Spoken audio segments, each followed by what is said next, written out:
আপনি কি জানেন গত ১ ঘন্টায় আপনি কতবার আপনার ফোন চেক করেছেন? হয়তো ১০ বার, ২০ বার বা তারও বেশি। আজকের এই ডিজিটাল দুনিয়ায় আপনার সবথেকে বড় শত্রু কোনো মানুষ নয়, বরং আপনার হাতের এই ফোনটা।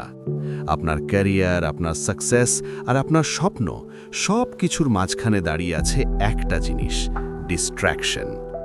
বিল গেটস থেকে শুরু করে এলন মাস্ক, সফল মানুষদের মধ্যে একটা কমন সুপার পাওয়ার আছে, যেটাকে ক্যাল নিউপোর্ট বলেন ডিপ ওয়ার্ক।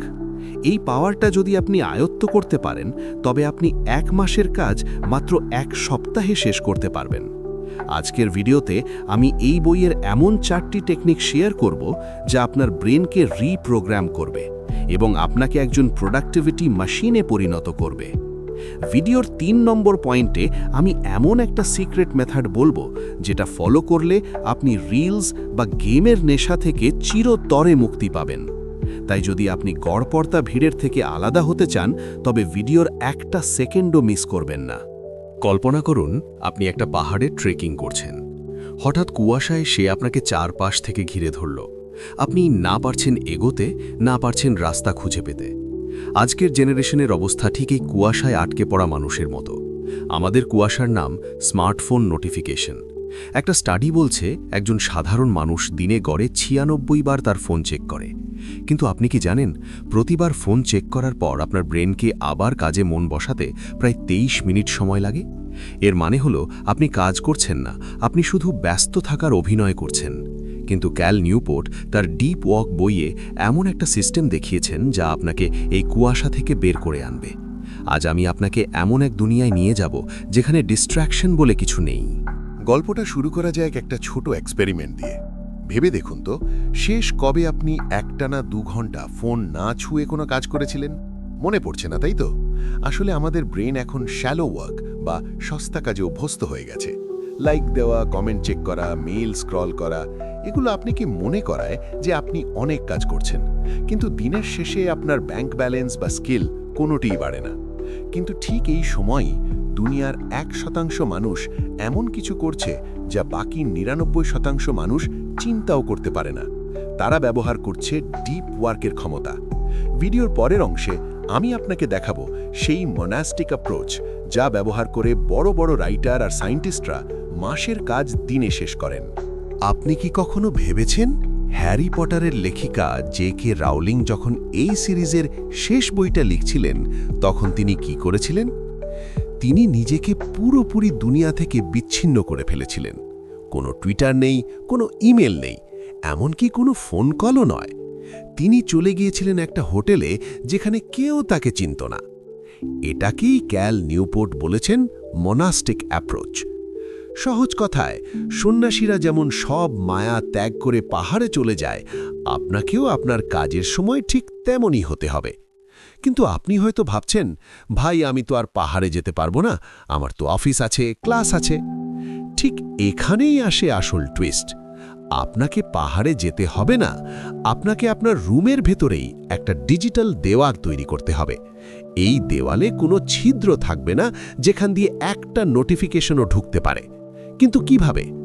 পরের ২ মিনিটে আমি আপনাকে এমন একটা 4 রুল সিস্টেম বলবো যা আপনার সাধারণ ঘরটাকেই একটা হাই প্রোডাক্টিভিটি ল্যাবে পরিণত করবে। এবং বিশ্বাস করুন, ৩ নম্বর রুলটা আপনার সোশ্যাল মিডিয়া ব্যবহারের ধরন চিরতরে বদলে দেবে। এখন আমি আপনাকে যে কথাটা বলবো সেটা শুনতে অদ্ভুত লাগলেও এটাই তিতকুটের সত্যি।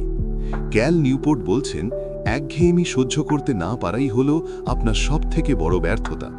ভেবে দেখুন, আপনি যখন লাইনে দাঁড়িয়ে থাকেন বা কারোর জন্য অপেক্ষা করেন, তখন ঠিক কত সেকেন্ডের মধ্যে আপনার হাত পকেটে যায় ফোনটা বের করার জন্য? বড়জোর ৫ থেকে ১০ সেকেন্ড। আসলে আমাদের ব্রেন এখন বিরক্তি বা বোরডাম সহ্য করার ক্ষমতা হারিয়ে ফেলেছে। যখনই আমরা একটু বোর হই, আমরা ব্রেনকে ইনস্ট্যান্ট ডোপামিন বা সস্তা আনন্দ দিয়ে রিল স্ক্রল করে। এর ফলে আপনার ব্রেনের সেই মাসেলটা দুর্বল হয়ে গেছে যা দিয়ে আপনি কোনো কঠিন কাজে গভীর মনোযোগ দিতে পারেন। ডিপ ওয়ার্ক করার জন্য আপনাকে আপনার ব্রেনকে রিট্রেন করতে হবে। কাল থেকে যখনই আপনি বোর হবেন, সেটা বাসে বসে হোক বা লিফটের জন্য অপেক্ষা করার সময়, ফোন বের করবেন না, স্রেফ চুপচাপ দাঁড়িয়ে থাকুন। আপনার ব্রেনকে ওই একঘেয়েমিটা অনুভব করতে দিন। কারণ যে মানুষটা 5 মিনিট শান্ত হয়ে বসে থাকতে পারে না, সে 5 ঘন্টা গভীর মনোযোগ দিয়ে কোনো বড় কাজও করতে পারবে না। কিন্তু শুধু বোরডাম সহ্য করাই কি যথেষ্ট? একদম না। আসল রহস্য লুকিয়ে আছে 2 নম্বর রুলে, যেখানে আমরা শিখব কিভাবে আপনার উইল পাওয়ার খরচ না করেই কাজ শেষ করা যায়। এখন আপনি হয়তো ভাবছেন, ভাই কুইট সোশ্যাল মিডিয়া? আমার তো কাজই সোশ্যাল মিডিয়ায়, আমি কি সব ডিলিট করে দেব? না, ক্যাল নিউপোর্ট আপনাকে সন্ন্যাসী হয়ে হিমালয়ে যেতে বলেননি। তিনি বলছেন দি এনি বেনিফিট অ্যাপ্রোচ ত্যাগ করতে। আমরা যখন কোনো অ্যাপ ব্যবহার করি তখন আমরা ভাবি, আরে এটা ব্যবহার করলে তো একটু উপকার হয়, একটু খবর পাওয়া যায়। কিন্তু প্রশ্ন এটা নয় যে এতে একটু উপকার হয় কিনা। প্রশ্ন হলো, এই অ্যাপটা কি আপনার জীবনের সবথেকে বড় লক্ষ্যের জন্য অপরিহার্য? যদি উত্তর না হয়, তবে কেন আপনি আপনার দিনের সবথেকে দামি সময়টা এখানে নষ্ট করছেন? সোশ্যাল মিডিয়া কোম্পানিগুলো বিলিয়ন বিলিয়ন ডলার খরচ করছে শুধু আপনার মনোযোগ চুরি করার জন্য। তারা চায় আপনি সারা দিন স্ক্রল করতে থাকুন। কিন্তু মনে রাখবেন, আপনি যদি কোনো জিনিসের জন্য দাম না চুকান, তবে আপনি নিজেই সেই জিনিসের প্রোডাক্ট। তাই সমাধান কি? ডিলিট নয়, বরং ডিজিটাল ডিটক্স। আগামী 30 দিন এমন কোনো অ্যাপ ব্যবহার করবেন না যা আপনার ক্যারিয়ার বা স্কিলের সাথে সরাসরি যুক্ত নয়। যদি 30 দিন পর মনে হয় আপনার জীবন অচল হয়ে গেছে, তবেই ফিরে যান।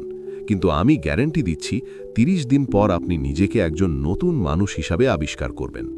কিন্তু এখানেই শেষ নয়। আপনি সোশ্যাল মিডিয়া ছাড়লেন, বোরডাম সহ্য করলেন, তাও কাজ হবে না যদি না আপনি 3 নম্বর টেকনিকটি জানেন।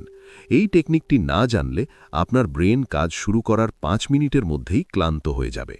আপনি কি কখনো খেয়াল করেছেন, সারাদিন ল্যাপটপের সামনে বসে থাকার পর রাতে যখন ঘুমাতে যান, তখন মনে হয়, আজকে আসলে কাজের কাজ কি করলাম?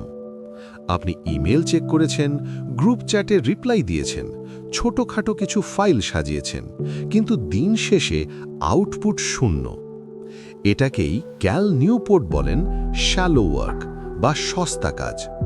এই কাজগুলো আপনাকে মানসিকভাবে শান্তি দেয় যে আপনি ব্যস্ত আছেন, কিন্তু এগুলো আপনার ক্যারিয়ারে কোনো ভ্যালু যোগ করে না। গভীর মনোযোগ বা ডিপ ওয়ার্ক করার জন্য আপনাকে আপনার দিন থেকে এই সস্তা কাজগুলোকে ছেঁটে ফেলতে হবে। আপনার দিনকে এমনভাবে ডিজাইন করুন যাতে আপনার সবথেকে বেশি এনার্জি যখন থাকে, তখন আপনি কোনো কঠিন বা ক্রিয়েটিভ কাজ করেন। আর যখন আপনি ক্লান্ত থাকেন, তখন রাখুন এই ছোটখাটো চ্যাট বা মেল চেক করার কাজগুলো। মনে রাখবেন, ব্যস্ত থাকা মানেই কিন্তু সফল হওয়া নয়।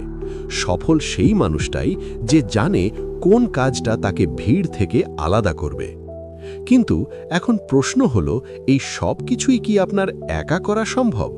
বা আপনি কি সব সময় এই ফোকাস ধরে রাখতে পারবেন? একদম শেষ এবং 4 নম্বর পয়েন্টটি হলো সেই সিক্রেট যা আপনাকে প্রতিদিন একই লেভেলের প্রোডাক্টিভিটি দিতে বাধ্য করবে।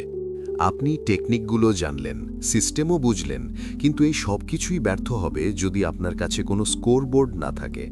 একজন অ্যাথলিট যেমন তার প্রতিটি সেকেন্ডের হিসাব রাখে, আপনাকেও ঠিক তেমনই করতে হবে। ক্যাল নিউপোর্ট একে বলেন লিড মেজার্স। প্রতিদিন রাতে ঘুমানোর আগে নিজেকে মাত্র একটি প্রশ্ন করুন, আজ আমি কত ঘন্টা ডিপ ওয়ার্ক করেছি।